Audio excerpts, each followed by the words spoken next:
(2019년 5월 15일) 자유북한 방송 뉴스를 전해드리겠습니다. 지난달 27일 미국 워싱턴에서 개막한 제16회 북한 자유주간 행사가 지난 3일 중국 대사관 앞 강제 북송 반대 시위를 끝으로 막을 내렸습니다.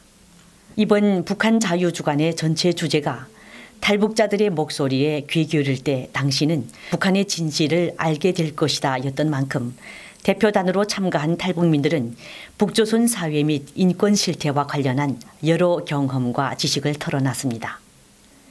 대표단은 미국 의회와 행정부 등 정부 인사들과 대북 정책 재원을 위한 면담을 갖고 전략국제문제연구소, 헤리티지 재단, 미국 기업연구소 등 워싱턴 소재 민간단체와 함께 북조선 내부 실태와 인권 문제 등을 놓고 토론을 벌였습니다.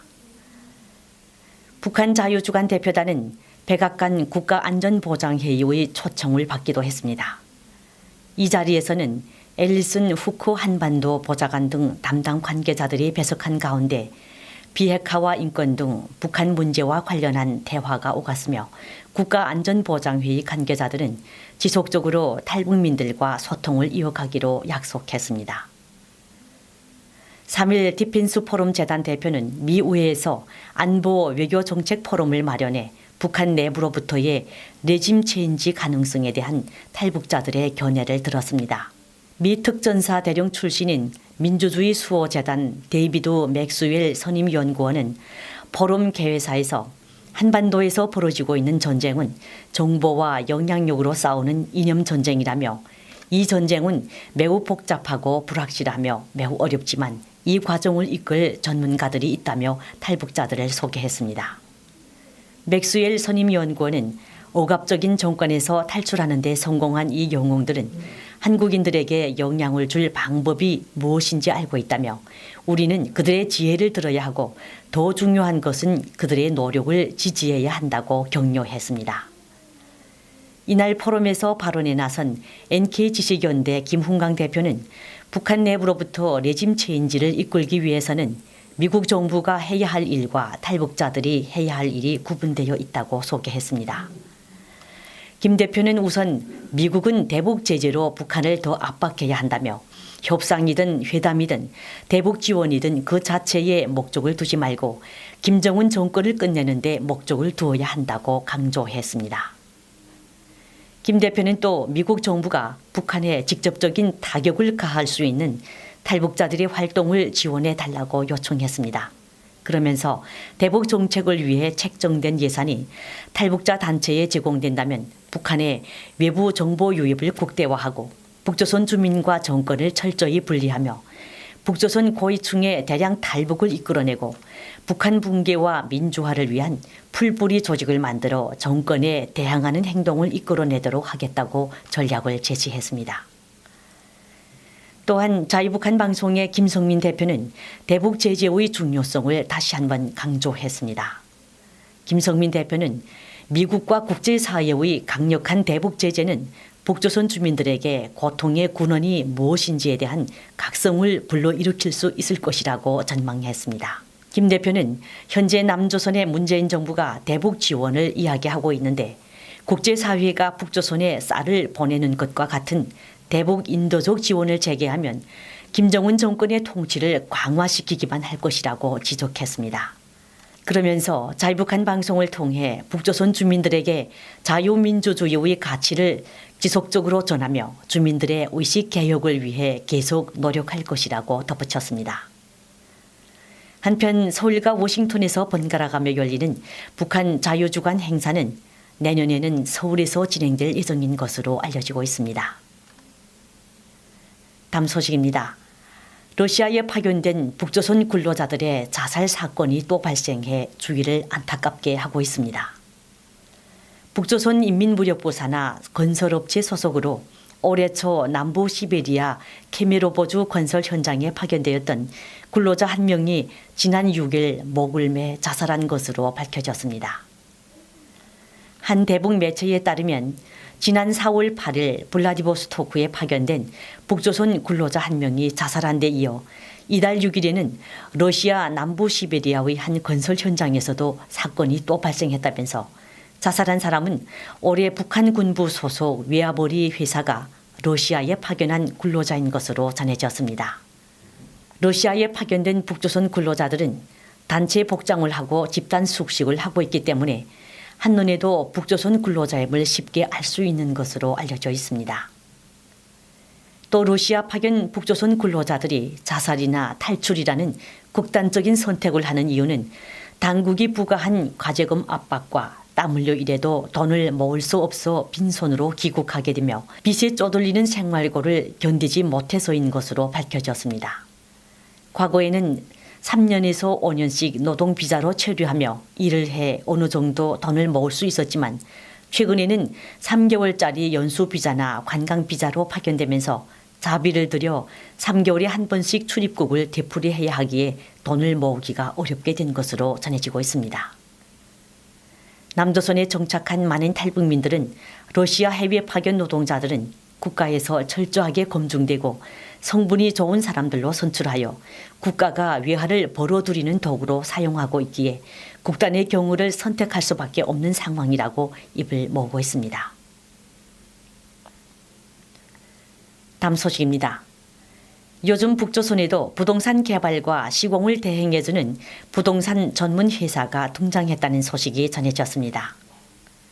한 대북 매체에 따르면 지난해 설립된 이 회사는 평양에 본사를 둔 당 소속 기업으로 당국의 인허가와 부동산 설계, 자재 수입 및 건설 인력까지 부동산 개발에 필요한 모든 것을 책임져주고 올해부터 신의주 평성을 비롯한 각 지방 도시에서 돈주들로부터 당 자금을 챙기고 있다고 합니다. 이 회사는 주로 개인 부동산 업자들에게 최대의 난관이던 부동산 건설 허가를 당국으로부터 받아내는 역할을 하고 있다면서 이와 함께 아파트 설계와 자재 조달은 물론 아파트 공사에 인건비가 낮은 팔천구 건설부대 군인들을 건설 노력으로 연계해주고 있는 것으로 전해지고 있습니다. 이는 외화 부족 상태에 직면한 북조선 김정은 정권과 일부 특권층만이 누릴 수 있는 검은 돈을 위해 막강한 권력 행사를 하는 이 회사가 일반 주민들은 상상도 못할 노릇이라고 많은 탈북민들은 말하고 있습니다. 다음 소식입니다. 최근 북조선 평안북도에서 당국의 지시에 따라 고층 아파트를 건설하면서 원주민들이 살던 집을 아무런 대책 없이 강제 철거시키는 바람에 삶의 터전을 빼앗긴 주민들의 원성이 매우 높아진 것으로 전해지고 있습니다. 한 대북 매체에 따르면 살던 집을 빼앗겨 오갈 데가 없어진 주민들은 신의주 시내를 벗어나 뿔뿔이 흩어져 임시 거주처를 마련하고 있으며 그나마 여의치 않은 주민들은 신의주 외곽의 야산에 토구를 파고 주거하고 있다고 밝혔습니다. 소식통은 임시 거처에 대한 대책을 마련해 주지 않으면서 1년 뒤에는 새 아파트를 준다는 당국의 막연한 약속만 믿고 주민들이 각자 알아서 임시 거주지를 마련하고 있다고 밝혔습니다. 이런 상황은 거주지를 잃어버린 원주민들이 과거 고난이 행군 때 그러했던 것처럼 온 가족이 뿔뿔이 흩어져 살 길을 찾고 있어 더욱 심각한 문제로 제기되고 있습니다. 작년 11월 김정은의 신의주 방문 때 거론된 도시 현대화 개발 사업으로 인해 이와 같은 고층 살림집 공사가 한창이지만 강력한 유엔 제재를 받는 상황에서 공사 자재를 어떻게 조달하고 있는지에 대해서도 주민들은 의심스럽다고 밝혔습니다. 한편 중국에서 강 건너 신의주를 바라보면 공사 현장에서 폭발과 함께 하얀 먼지가 있는 광경을 자주 관찰할 수 있는데 이는 포크레인 등 건설 장비가 부족한 북조선에서 건설 장비 대신에 폭약을 이용해 낡은 주택들을 철거하고 있는 모양새로 알려지고 있습니다. 다음 소식입니다. 북조선의 미사일 발사 국면 속에서도 유엔과 남조선의 대북 지원 논의가 계속되면서 이에 대한 반대의 목소리도 높아지고 있습니다. 외부 지원을 받은 북조선 김정은 정권이 많은 자원을 핵미사일 등 대량 살상 무기 개발과 시험 등에 허비하고 있는 상황에서 대북 인도적 지원은 타당치 않다는 각계의 반응 또한 거세지고 있습니다. 미국 전직 관리들은 대북 지원 때마다 식량 지원이 수혜 피해자나 가장 가난한 취약계층에게 제대로 전달되는지 국제 감시를 강화해야 한다고 목소리를 높이고 있습니다.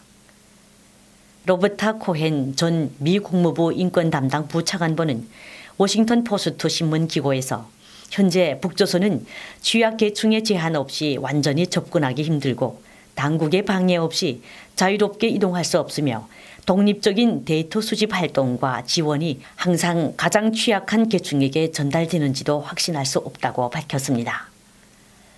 미국 국제개발처도 지난 2009년 북한 전역에서 실시하기로 했던 영양실태 조사를 북한 당국이 허용하지 않자 WFP를 통한 대북 식량 지원을 중단한 뒤 지금까지 개발하지 않고 있는 것으로 알려져 있습니다. 또 선택권은 고통당하는 북조선 주민이 아니라 당국에 있기 때문에 상황을 철저히 평가하면서 지원을 전향적으로 검토할 수밖에 없다고 말했습니다. 남조선에 정착한 많은 탈북민들은 북조선 김정은 정권이 대북 식량 지원을 순수 인도적 차원이 아니라 치밀한 계산에 따라 전략적 전리품으로 활용하는 것을 잊지 말아야 한다고 말하고 있습니다. 이어서 북조선 날씨 전해드립니다. 북조선은 오늘 대체로 맑겠다고 기상청이 예보했습니다. 대부분의 지역이 맑겠지만 함경북도 지방은 흐린 날씨를 보이겠습니다. 오늘 평양의 아침 최저 기온은 11도였으며 낮 최고 기온은 25도로 예상됩니다. 조선 동해 해상에서는 북동풍이 4에서 7m로 불고 물결은 0.5에서 1m로 일겠습니다. 조선 서해 해상에서는 남풍이 4에서 7m로 불고 물결은 0.5에서 1m로 일겠습니다. 지금까지 뉴스 진행의 노혜지였습니다. 감사합니다.